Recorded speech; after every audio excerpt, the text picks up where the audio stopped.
क्योंकि घोड़ी पर बारात निकालना एक व्यक्ति का अधिकार नहीं है, क्योंकि दलित समाज के व्यक्ति को घोड़ी से बारात निकालने का अधिकार इन मनुवादी व्यवस्था की मनुस्मृति में बिल्कुल नहीं है। वो कहते हैं कि ढोल गवार शूद्र पशु नारी सकल ताड़ना के अधिकारी। और हमारे बाबा साहब का संविधान कहता है पे बैक टू सोसाइटी, कि हमने समाज से लिया, महापुरुषों से लिया, लेकिन उनको दिया क्या? हमने वापस क्या पहुंचाया? क्या हमने उनके लिए उन महापुरुषों को याद किया? क्या उनके मिशन को समझा?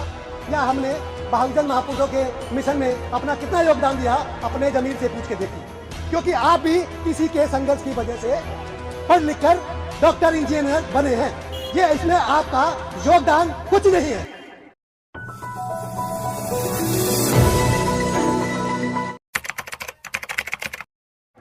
बाबा साहब अम्बेडकर एक विचार है, एक क्रांति है, एक संघर्ष है।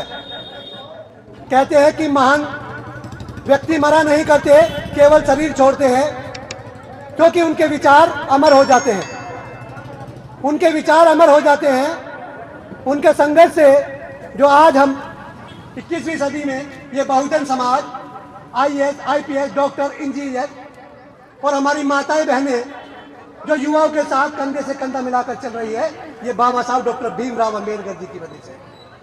हमारे बाबा साहब अंबेडकर ने महिला वर्ग के लिए और पूरे देश के लिए भारतीय संविधान, दुनिया का सबसे बड़ा संविधान देकर, और उसमें देश के 140 करोड़ लोगों को मौलिक अधिकारों के माध्यम से इतना मजबूत कर दिया कि आज जो है राजा और रंक एक ही पायदान पर खड़े हैं।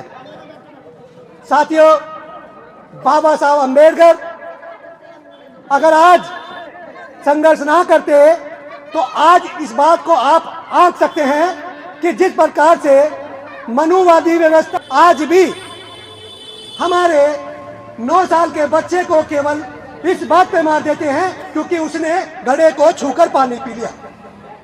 इंदर में एक बार, ये कोई बहुत लंबी और पुरानी कहानी नहीं बता रहा हूं, ये हमारे समाज के बच्चे के साथ उस मास्टर ने इस प्रकार का व्यवहार किया, तो आप समझ सकते हैं कि आज भी हम इतने मजबूत और शक्ति बल में हैं, लेकिन फिर भी हमारे साथ इस प्रकार की यात्राएं होती है।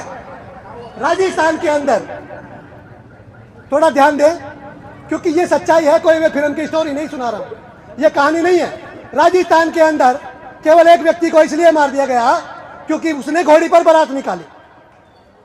क्योंकि घोड़ी पर बारात निकालना एक व्यक्ति का अधिकार नहीं है, क्योंकि दलित समाज के व्यक्ति को घोड़ी से बारात निकालने का अधिकार इन मनुवादी व्यवस्था की मनुस्मृति में बिल्कुल नहीं है। वो कहते हैं कि ढोल गवार शूद्र पशु नारी सकल ताड़ना के अधिकारी। और हमारे बाबा साहब का संविधान कहता है कि इस देश का हर नागरिक, चाहे वो दलित है, चाहे वो शूद्र है, ब्राह्मण है, SC, ST, OBC, कोई भी है, सबको समानता का अधिकार दिया। और बाबा साहब के संविधान ने आज हमें इतना मजबूत कर दिया, पुलिस प्रशासन से लेकर हर प्रकार की ताकत हमारे पास है। लेकिन गंभीर विषय ये है कि फिर भी हमारे बच्चे मारे जा रहे हैं, हमारे युवाओं को मुंह रखने पर मारा जा रहा है। आज दिल्ली जैसे शहरों में शायद आप इस बात को नहीं महसूस कर सकते, लेकिन ये इस देश की जमीनी हकीकत है आज की, कि आज भी हम जो हैं ऐसे पायदान पर खड़े हैं कि आज भी हमारे पर जुल्म अत्याचार नहीं रुक रहे। आखिर इसकी वजह क्या है? अब ना तो मनुस्मृति लागू है, बाबा साहब अंबेडकर ने मनुस्मृति को 25 दिसंबर 1927 को जलाकर नष्ट कर दिया और आपको स्वतंत्रता दे दी कि ना तो हम तुम्हारी मनुस्मृति को मानेंगे। ढोल गवार शूद्र पशु नारी का जो उनका जो सिद्धांत था उसको नष्ट कर दिया, और आप सभी दलित समाज को संविधान के माध्यम से इतने अधिकार दे दिए कि आज हम अच्छे कपड़े पहन सकते हैं, अच्छे घरों में रह सकते हैं, आज हमारे पास नौकरियां हैं, आज हम अपने बच्चों के नए नए अवसर खोज रहे हैं। बाबा साहब अंबेडकर कहते थे, जब मैं इस कारवां को आगे लेकर जाऊंगा और मेरा उन्नति का मार्ग खुला है तो मेरे साथ, तुम भी मेरे साथ साथ चलना, तुम भी मेरे साथ साथ चलना, क्योंकि ये मार्ग मैंने तुम्हारे लिए भी खोला है। इस सिद्धांत को कहते हैं पे बैक टू सोसाइटी। ये हमारे बहुजन महापुरुषों की देन है, पे बैक टू सोसाइटी, कि हमने समाज से लिया, महापुरुषों से लिया, लेकिन उनको दिया क्या? हमने वापस क्या पहुंचाया? क्या हमने उनके लिए उन महापुरुषों को याद किया? क्या उनके मिशन को समझा? या हमने बहुजन महापुरुषों के मिशन में अपना कितना योगदान दिया? अपने जमीर से पूछ के देखिए। पे बैक टू सोसाइटी कहती है, पे बैक टू सोसाइटी का सिद्धांत कहता है कि अगर आप शिक्षित हैं तो वो किसी गरीब का बच्चा, उस बच्चे को आपको पढ़ाने की जिम्मेदारी लेनी होगी। ये है पे बैक टू सोसाइटी, क्योंकि आप भी किसी के संघर्ष की वजह से पढ़ लिख कर डॉक्टर, इंजीनियर बने हैं। ये इसमें आपका योगदान कुछ नहीं है।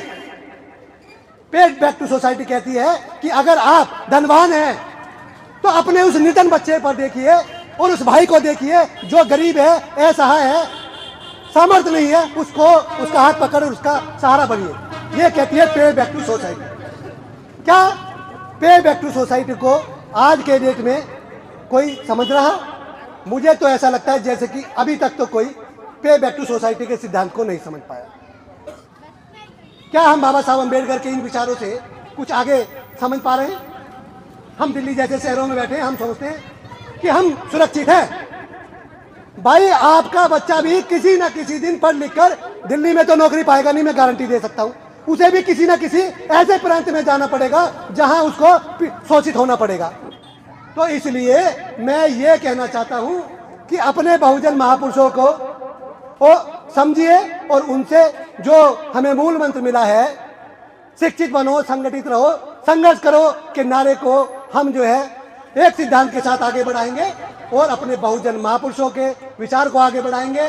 जो उनका सपना था कि ये भारत जो है बोझ में भारत होगा, क्योंकि जब ये बोझ में भारत होगा तो हमारे देश का बच्चा बच्चा उन्नति करेगा, समानता का स्थापित होगी और इस देश में सभी को बराबरी का अधिकार होगा। तो साथियों, बाबा साहब अम्बेडकर जी के परिनिर्वाण दिवस के मौके पर मैं अंत में यही कहूंगा कि आज हम यहाँ से संकल्प लें कि जिन्होंने हमें इस पोजीशन पर बैठाया है, तो कहीं ना कहीं हमारी भी जिम्मेदारी बनती है कि हम बाबा साहब के मिशन को समझें, उनके बताए हुए मार्ग पर चलें और अपने बाबा साहब के मार्ग पर चलकर हम जो है अपने बच्चों का और अपने समाज का ही भला करेंगे।